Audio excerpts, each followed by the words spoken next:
안녕하십니까. 9월 1일 목요일 새벽 말씀 드리겠습니다. 성경 말씀은 누가복음 8장 1절에서 3절입니다. 그 후에 예수께서 각 성과 마을에 두루 다니시며 하나님의 나라를 선포하시며 그 복음을 전파하실세 12 제자가 함께하였고 또한 악기를 쫓아내심과 병고침을 받은 어떤 여자들 곧 7 귀신이 나간 자 막달라인이라 하는 마리아와 헤롯의 청지기 구사의 아내 요한나와 수산나와 다른 여러 여자가 함께하여 자기들의 소유로 그들을 숨기더라. 아멘. 예수님의 사역에 있어서도 적지 않은 물질이 필요하실 것이라고 생각됩니다. 식사도 하셔야 되고 여러 가지 사역에 있어서 경비와 또 물질적인 환경이 필요하셨습니다. 오늘 본문에 보니까 이런 측면에서 예수님과 12 제자들을 도왔던 사람들이 오늘 본문에 나와 있습니다. 그들은 재벌가도 아니고 힘 있는 사회적인 레벨이 있는 사람도 아니라 우리가 생각하는 연약한 여인들의 이름이 소개되어져 있습니다. 7 귀신을 고침받은 7 귀신이 당하고 고침받은 막달라인 마리아가 나오고 있고 또 헤롯의 청지기 구사의 아내 요한나가 나옵니다. 이 헤롯은 헤롯 대왕이 아니고 헤롯 안티파스입니다. 다시 말해서 그 동생 필립의 아내를 헤로디아와 불륜의 일을 저지르게 된 헤롯 안티파스. 그런 부도덕한 일을 했음에도 불구하고 이 헤롯의 청지기 구사라고 하는 사람은 말도 한마디 못했죠. 왜냐하면 자신에게 불이익이 다가오기 때문에 가장 측근에서 일했던 헤롯의 청지기 구사 그 불의한 일을 보면서도 한마디도 못했습니다. 그러나 세례 요한은 단도직입적으로 하다가 감옥에 갇힌 대조적인 내용이 있습니다. 자, 그런 헤롯의 청지기 구사의 아내 요한나 그리고 수산나 이 수산나는 바로 이제 한 여인으로 소개하면서 자신의 소유로 주님을 섬겼던 바로 여인입니다. 어쨌든 헤롯의 청지기 구사의 아내 남편은 교회를 안 나가고 요즘 말로 말하면 남편은 교회 안 나가고 세상에 강박한 상태로 있고 자신의 아내가 열심으로 교회에 나오며 11조하며 하는 모습이 바로 헤롯의 청지기 구사의 아내 요한나의 모습이 아닌가. 구사는 전혀 하나님과 동떨어진 생활의 사람이었고 그 아내는 예수님을 구주로 영접해서 섬기는 사람이었습니다. 어쨌든 막달라 마리아 그리고 요한나 수산나 모두 연약한 여인의 사람들이었지만 자기의 소유로 힘껏 예수님과 제자들을 섬겼던 사람들이라고 소개가 되어졌습니다. 그래서 예수 그리스도의 피값으로 세운 교회도 목회자가 하나님 말씀을 전함으로 교회를 섬기고 그 밖에 직분자들이 여러 모양 물질로 기도로 주님 몸된 교회를 섬기게 될 때 그것이 거룩한 헌신이 되고 미랄이 되었을 때 주님 몸된 교회가 수많은 생명이 구원받을 수 있는 그런 토대가 되어진다는 사실 앞에서 이 섬김의 사람들이 얼마나 중요한 것인지 모릅니다. 자, 그런데 이 섬김은 중요한 것이 이 섬김의 어떤 마음의 동기가 무엇이냐. 바로 주께 받은 은혜를 깨달았을 때 그 은혜의 감격에서 진정한 섬김이 자체가 나온다는 사실입니다.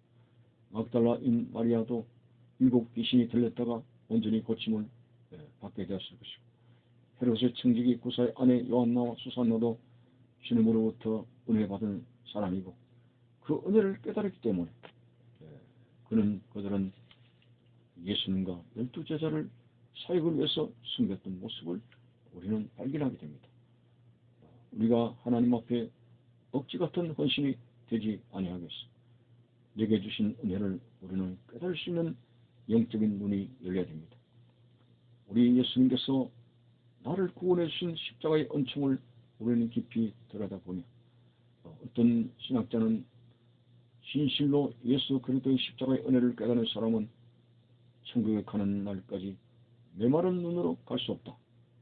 늘 눈물과 십자가의 은혜에 감격하여 살아간다. 난 고백을 했습니다. 그렇습니다. 오늘 예수 그리스도의 대속의 죽음으로 인해서 죄 사함받고 천국에 가게 된다는 이 소망만큼 더 큰 은혜가 어디에 있겠습니까? 그뿐만 아니라 일상생활 속에서 우리가 신앙생활 할 수 있도록 나를 인도하시고 나를 먹여주시고 나를 가르쳐주시는 우리의 목자 되신 주님의 그 인도하심 우리가 신앙간증으로 고백하며 주께 받은 은혜가 큽니다. 이 은혜를 많이 깨닫는 자가 주님 몸된 교회를 중심으로 섬김의 자세가 깊어지게 된다고 하는 것입니다. 성경에는 아리마대 요셉 같은 경우도 예수님께서 십자가에서 운명하시게 될 때에 그 시신을 거두어드리겠다고 당돌하게 빌라도에 가는 그 용기 있는 헌신의 모습, 섬김의 모습을 보게 되고 예수님께서 무거운 통나무 십자가를 지고 쓰러져 설 때 억지같이 로마 군병에 의해서 강요가 되어져서 통나무 십자가를 대신 졌지만은 그것은 참으로 대단한 일을 했습니다. 그런데 시몬이 결국은 예수를 믿었고 그의 아들들도 그의 아내도 예수를 믿었다는 성경의 기록이 있습니다. 참으로 이렇게 섬김의 생활 속에서 결국 우리가 받는 것은 하나님의 더 큰 은혜와 열매를 맺게 된다는 사실이겠습니다. 우리가 참 은혜를 모르는 자가 되어야 되겠습니까?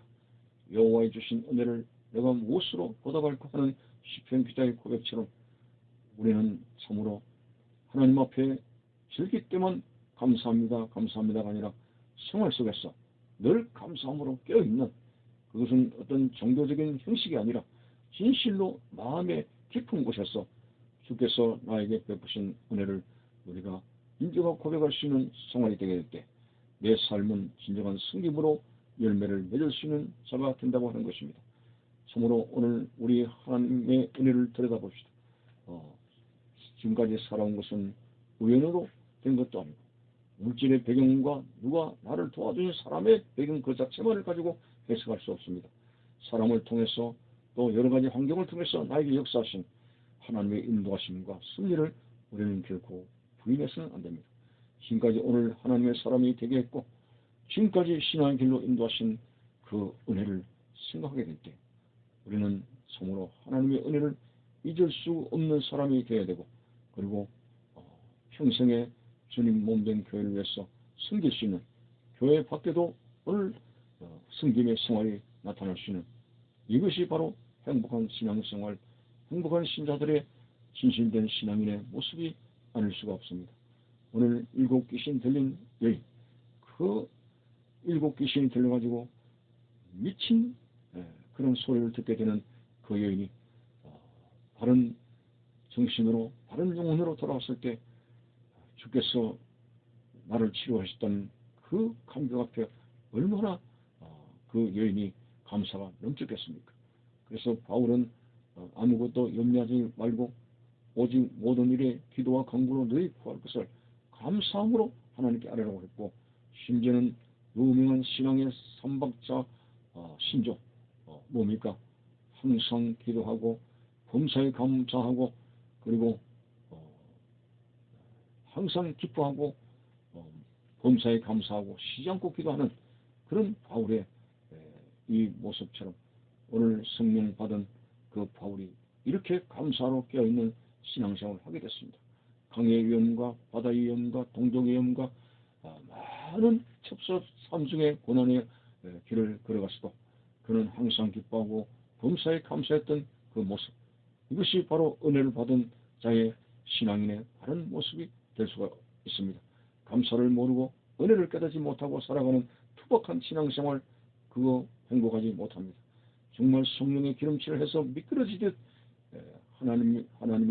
하나님께 정말 열정적인 그런 헌신의 신앙생활이 되기 위해서는 하나님의 은혜를 많이 깨달을 수 있는, 정말 하나님께서 나를 통해서 역사하신 그 사실을 인정하고 내 삶은 내가 만드는 가는 것이 아니라 나를 여기까지 인도하시고 나를 승리하시는 하나님의 은혜로만 될 수 있다는 고백 속에서 온전히 하나님의 은혜를 깊이 깨달음으로 우리의 삶이 온전히 주님을 중심으로 섬김의 생활에 열매를 맺는 우리의 모습들이 되시기를 바라는 것입니다. 감사합니다.